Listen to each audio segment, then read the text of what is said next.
Et salut tout le monde, c'est Lucas de Japorizon, j'espère que vous allez bien. On se retrouve aujourd'hui pour l'adaptation du film live du film Ghost in the Shell, sorti en 1995, écrit et réalisé par Kazunori Ito et Mamoru Oshii.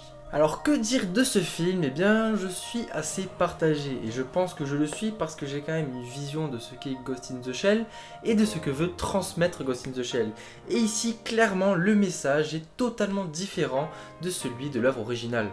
Alors dans le film original, donc celui de Mamoru Oshii, il veut aborder l'idée suivante: qu'est-ce qui fait que nous sentons humains? Qu'est-ce qui fait que nous sentons vivants? Donc dans l'univers de Ghost in the Shell, au moins 70% de la population est améliorée, robotisée, modifiée. Il ne reste parfois que le cerveau. Donc c'est là qu'on peut se poser la question: qu'est-ce qui caractérise vraiment notre existence? Est-ce que les IA, donc intelligence artificielle, ne vont pas engloutir l'humain, l'être humain, le noyer, le faire régresser? Et tout le long du film original, on se pose un tas de questions et on n'a en mon sens aucune réponse à la fin du film.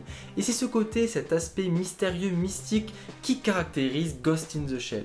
D'autant plus qu'il faut se remettre dans le contexte et il faut repartir bien en arrière avec les années 1995, donc la sortie de ce film. Je pense que quand ce film est sorti, il a surtout poussé les gens à se questionner, à réfléchir à propos de ces pistes de réflexion, car les gens n'avaient tout simplement pas accès à toute cette technologie qu'on a à l'heure actuelle. C'était vraiment du jamais vu. Revenons-en maintenant à l'adaptation. Donc tout ce que je vous ai dit juste avant à propos des idées qu'avait mis en place Mamoru Oshii, ce film va les aborder très légèrement et va plutôt se concentrer sur l'héroïne, donc le Major, ou Mira, comme vous préférez, et préférer faire passer le message suivant. Ce n'est pas le passé, ce que nous avons fait dans notre passé qui nous définit, mais ce que nous réalisons dans le présent et dans le futur. Et là on se dit que l'équipe a pris une direction totalement différente. Et je pense que c'est cet aspect-là de ce film qui va le diriger, tout simplement. Pour en revenir à cette idée de présent, passé, il faut savoir que tout le long du film, notre héroïne est en quête d'identité. Mais non pas parce qu'elle ne sait pas ce qui la caractérise vraiment, donc qu'elle soit un robot, une humaine, donc comme dans l'œuvre originale, mais parce qu'on lui a tout simplement retiré ses souvenirs lors de la création de son corps. Et c'est là que ça merde un petit peu, parce qu'en fait toutes les questions qu'on se posait, vraiment on était dans le flou total, mais là en fait on a des réponses dans ce film, c'est juste qu'on lui a effacé ses souvenirs, du coup elle va à tout prix s'en rappeler, et c'est ça qui rend le film, je dirais pas fade, mais moins intéressant que l'œuvre originale. En plus de ça, du coup, on a une Major qui va changer parce que le jeu pas le jeu d'acteur, mais l'attitude du personnage, que ce soit dans le film ou dans l'œuvre originale, va changer en fonction du fil conducteur de l'histoire et du message à faire passer. Dans le film qu'on vient d'aller voir au cinéma, donc l'adaptation, on a un Major qui est hésitant à quelques moments, on a un Major qui ressent de la tristesse, qui a de la compassion, tout un tas de sentiments, alors que dans l'œuvre originale, on a un Major qui est totalement froid, et au final, son passé, ça ne l'importe pas plus que ça. Du coup, qu'est-ce qu'on peut en tirer? Et on peut se demander aussi, pourquoi ont-ils pris cette décision de prendre une direction totalement différente de celle d'origine? Je pense que c'est tout simplement pour toucher un plus large public, pour ceux qui ont envie d'aller voir un film au ciné sans se poser trop de questions. Après en soi, même si ce film manque cruellement de maturité par rapport à l'œuvre d'origine, parce que oui, utiliser une arme humaine pour faire du profit, on a déjà vu ça pas mal de fois, on va pas se le cacher. Je trouve que le message est tout de même intéressant, je pense qu'au moins la moitié de la salle a su s'y identifier. Je vous rappelle d'ailleurs le message pour que vous voyez bien de quoi je parle. Ce n'est pas le passé qui nous définit, ce que nous avons fait dans le passé, mais le présent et le futur. Et ça, c'est quand même un beau message. J'aimerais continuer maintenant avec l'analyse du décor et du casting. Donc pour commencer, le décor, on se trouve dans une ville qui colle parfaitement à celle qu'on a pu connaître dans l'univers d'origine, donc les villes de Ghost in the Shell, avec des grands buildings futurisés, avec là en l'occurrence des pubs hologrammes qui font bien futuriste encore une fois, avec les fameuses voitures qu'on peut retrouver surtout avec Togusa dans la série animée, les voitures qui font surtout futurisme mais qui ont quand même un petit côté vintage, donc c'est un petit mélange d'époque, enfin j'ai trouvé ça vachement cool.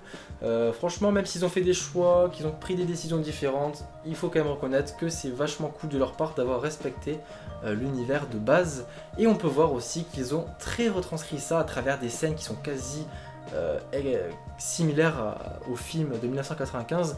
Donc c'est vrai que quand on voit par exemple la scène où Mira se laisse tomber de l'immeuble, on pense tout de suite à la scène du film, et ça m'a très clairement fait sourire à plusieurs reprises. En revanche, quelque chose qui m'a un peu déçu, c'est la bande sonore qui était pour moi quasi inexistante, ou alors elle n'a pas du tout marqué les esprits, je sais pas, soit l'un soit l'autre. Et on ne retrouvait pas ce côté contemplatif qu'on retrouvait dans le film de 1995. Donc par exemple là, dans le film qui vient de sortir, les longs plans sur les buildings et tout, montrent bien la technologie, tout ça, et bien sans la patte sonore de Kenji Kawai, pour moi ça tirait un peu la gueule. Pour en venir au casting, j'ai trouvé la prestation de Scarlett Johansson plutôt réussie, même si du coup, vu que c'est un personnage qui ne recherche qu'à retrouver ses souvenirs d'origine et non pas vivre avec des souvenirs factices, je trouve que ça ne vole pas bien haut au final. Il y a un truc assez paradoxal aussi, c'est que Scarlett Johansson préférerait être humaine et non un robot. Sauf que quand elle marche, peu importe le plan que vous prenez, tous les plans qu'on voit de dos quand elle marche, elle est déterre. Elle est déterre et elle marche comme un robot. Genre il y a un couloir avec une porte au fond, elle va marcher comme un robot comme ça. Elle va aller jusqu'au fond du couloir, elle va limite se prendre le mur dans la gueule et après elle va tourner comme ça. Donc ouais, c'est sûr, c'est un petit détail, mais c'est quand même quelque chose qui m'a assez marqué. Ensuite, un truc qui nous a plutôt perturbé à tous, quelque chose qui m'a vraiment perturbé, c'est que t'as tous les mecs qui vont parler normalement, et là d'un coup t'as un mec qui va parler en japonais.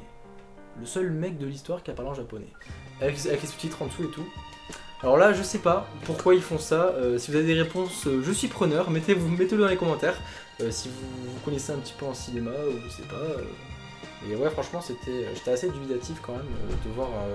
T'as les mecs qui parlent comme ça, normal entre eux, et là t'as le mec qui va débarquer avec son japonais et t'as les sous-titres en bas.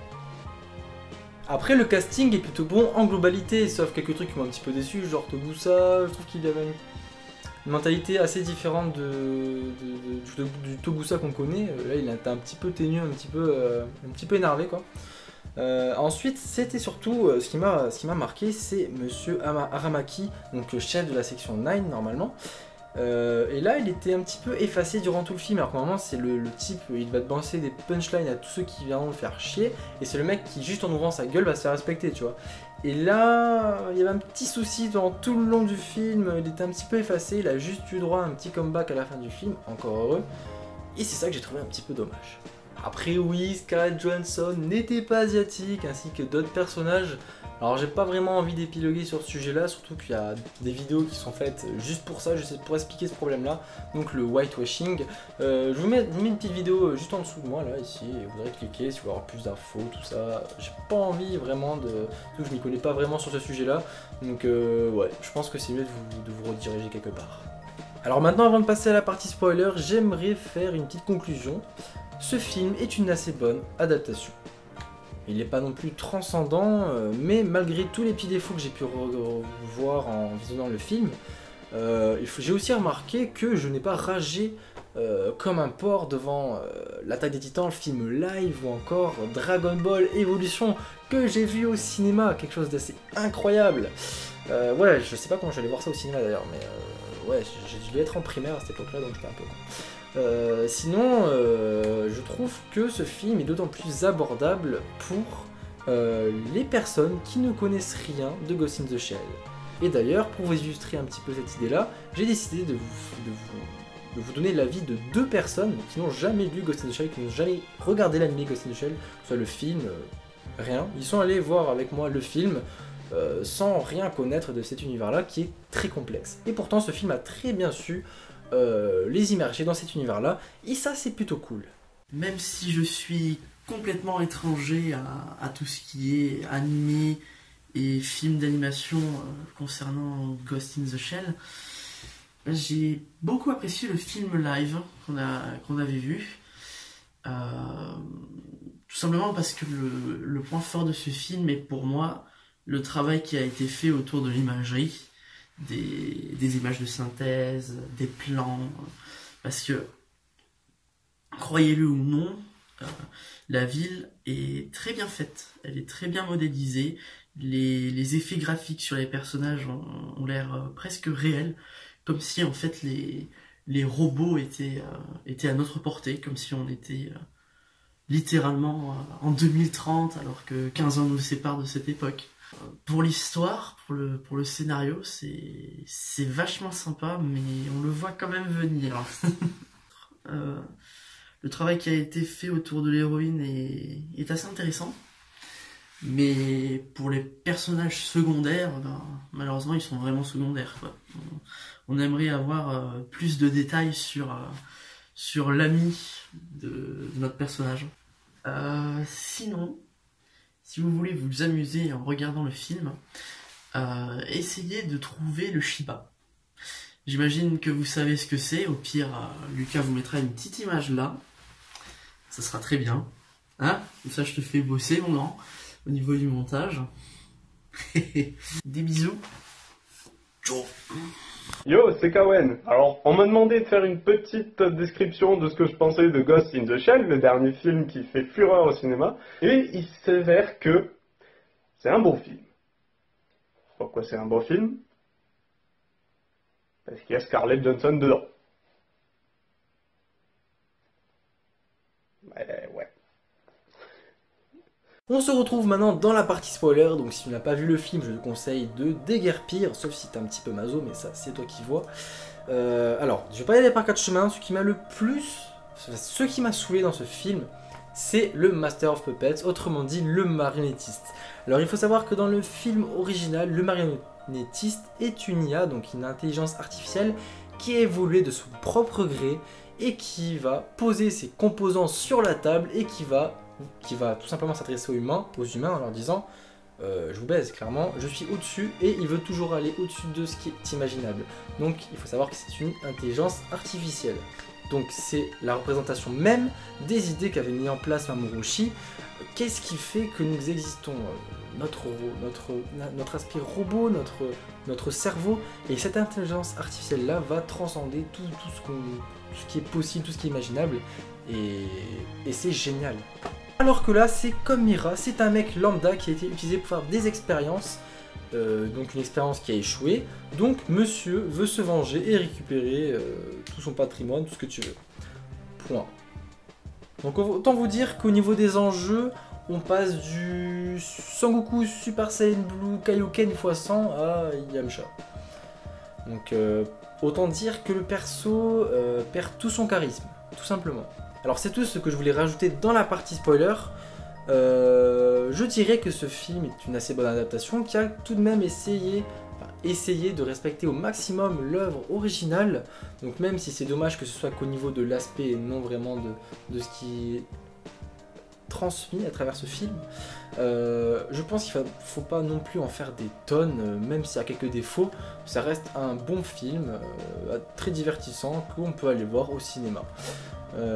Donc j'espère à travers cette critique vous avoir donné envie d'aller voir ce film ou de vous intéresser à l'anime ou au manga, et sur ce je vous dis passez de bonnes vacances pour ceux qui en ont, et on se dit à très vite j'espère, désolé pour l'absence qui va dans cette vidéo, à la prochaine.